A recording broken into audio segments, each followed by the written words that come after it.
Halo, perkenalkan nama saya Maria Felicia Mekia Kobus, NIM 19505024, Pendidikan Fisika, kelas A, semester 4. Pada saat ini video pembelajaran saya dengan judul Siklus Carnot. Pertama-tama kita harus tahu dulu apa itu siklus Carnot dan sejarah singkat tentang siklus Carnot.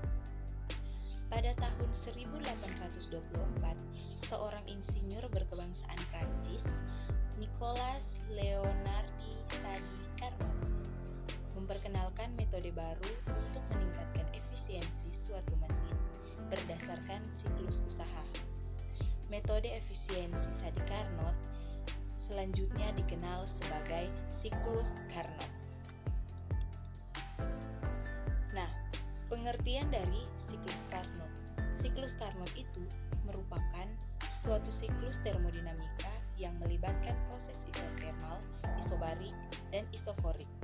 Suatu siklus yaitu adalah suatu rangkaian sedemikian rupa sehingga akhirnya kembali kepada keadaan semula. Misalnya, terdapat suatu siklus termodinamika yang melibatkan proses isotermal, isobarik, isoforik. Sistem menjalani proses isotermal dari keadaan A sampai B, kemudian menjalani proses isobarik untuk mengubah sistem dari keadaan B ke keadaan C. Akhirnya, proses isobarik membuat sistem kembali ke keadaan awal atau A. Proses dari A ke keadaan B kemudian ke C adalah pada akhirnya kembali ke keadaan A, yang menyatakan itu adalah suatu siklus. Kita lanjut.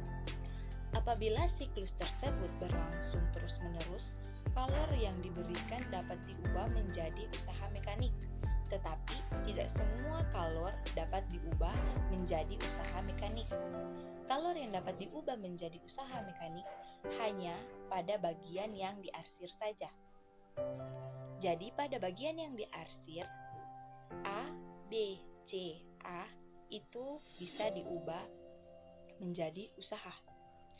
Berdasarkan di atas besar suatu yang bermanfaat adalah luas daerah A, B, C, A. Secara matematis dapat ditulis seperti berikut. W sama dengan nRT ln V2 per V1 kurang P kali V2 kurang V1. Ini adalah bentuk siklus Carnot. Dan proses siklus Carnot itu ada 4. Proses yang pertama, proses AB adalah pemuaian isotermal pada suhu T1.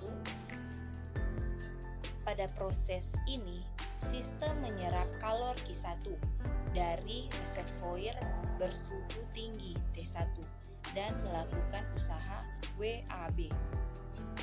Kemudian yang kedua, proses kedua yaitu proses BC adalah pemuaian adiabatik. Selama proses ini berlangsung, suhu sistem turun dari T1 menjadi T2 sambil melakukan usaha WBC. Proses yang ketiga yaitu proses CD adalah pemampatan isotermal. Pada suhu T2, pada proses ini sistem menerima usaha WCD dan melepas kalor Q2 ke reservoir bersuhu rendah yaitu T2. Kemudian proses yang keempat. Proses yang keempat ini adalah proses DA, adalah pemampatan adiabatik. Selama proses ini, suhu sistem naik dari T2 menjadi T1 akibat menerima usaha. Kemudian, ciri-ciri khas dari siklus Carnot adalah sebagai berikut. Di sini ciri-ciri dari siklus Carnot ada 4. Yang pertama, seluruh kalor yang mengalir menuju sistem terjadi pada suhu tinggi T2. Yang kedua, seluruh kalor yang mengalir dari sistem terjadi pada suhu yang lebih rendah, yaitu T1. Kemudian, untuk ciri-ciri yang ketiga, yaitu sistem melakukan proses siklik. Yang keempat, semua proses adalah reversible. Kita lanjut. Selama proses siklus Carnot, sistem menerima kalor Q1 dari reservoir bersuhu tinggi T1 dan melepas kalor Q2 ke reservoir bersuhu rendah T2. Maka, usaha yang dilakukan oleh sistem menurut hukum 1 termodinamika adalah sebagai berikut. Q sama dengan delta U tambah W. Q1 kurang Q2 sama dengan 0 tambah W. W sama dengan Q1 kurang Q2. Dalam menilai kinerja suatu sistem, efisiensi merupakan suatu faktor yang penting. Untuk mesin kalor, efisiensi mesin ditentukan dari pembanding usaha yang dilakukan terhadap kalor, maksudnya yang diberikan. Secara matematis dapat ditulis sebagai berikut.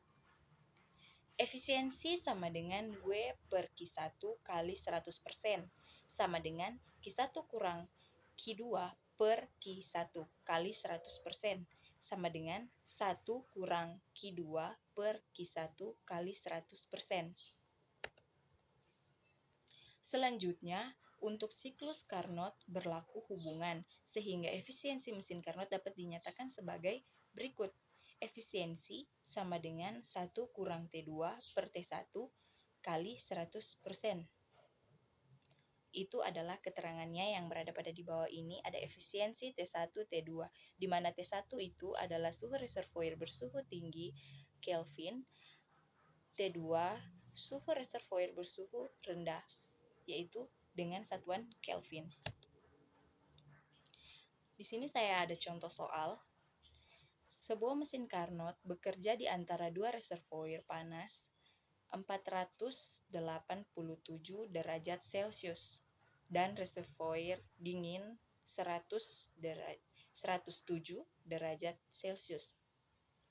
Jika mesin tersebut menyerap kalor 800 Joule dari reservoir panas, maka jumlah kalor yang dibuang dari mesin adalah adalah penyelesaiannya. Untuk menjawab soal tadi, pertama-tama kita harus menulis dulu menentukan apa yang diketahui dan apa yang ditanya. Diketahui T1 sama dengan 400 Kelvin dan diketahui juga efisiensi sama dengan 40%. Ditanya efisiensi saat T1 sama dengan 640 Kelvin. Penyelesaiannya, efisiensi sama dengan T2 per T1. 40% sama dengan 1 kurang T2 per T1. Nilai efisiensi yang 40% ditulis di bawah. Jadi, dari rumus tadi, efisiensi sama dengan T2 per T1, maka ditulis di bawah efisiensi, dimasukkan nilainya 40%, kemudian lanjut di bawah menjadi 1 kurang 0,4 sama dengan T2 per 400. Kemudian dia menjadi 0,6 sama dengan T2 per 400, di mana 1 kurang 0,4 sama dengan 0,6. Kemudian untuk nilai T2, nilai T1 400 sehingga dia menjadi 0,6 sama dengan T2 per T1. Maka dapatlah hasil T2 sama dengan 240 Kelvin. Kemudian kita mencari T1 saat T1 sama dengan 640 Kelvin. Kita mencari efisiensinya saat T1 sama dengan 640 Kelvin. Maka rumusnya menjadi efisiensi sama dengan dalam kurung 1 kurang T2 per T1 kali 100%. Efisiensi sama dengan 1 kurang nilai T2 240 yang didapatkan tadi, dan nilai T1 diganti menjadi 640 karena di sini mencari efisiensi saat T1 sama dengan 640 Kelvin. Maka 1 kurang 240 per 640 kali dengan 100%. Efisiensi sama dengan 1 kurang 0,375 kali 100%. Di mana 240 per 640 itu sama dengan 0,375. Jadi 1 kurang 0,375 kali 100%, maka efisiensi sama dengan 62,5%. Maka dari pertanyaan yang tadi, yang ditanya efisiensi saat T1 sama dengan 640, nilainya adalah 62,5%. Sekian video pembelajaran dari saya mengenai siklus Carnot. Terima kasih.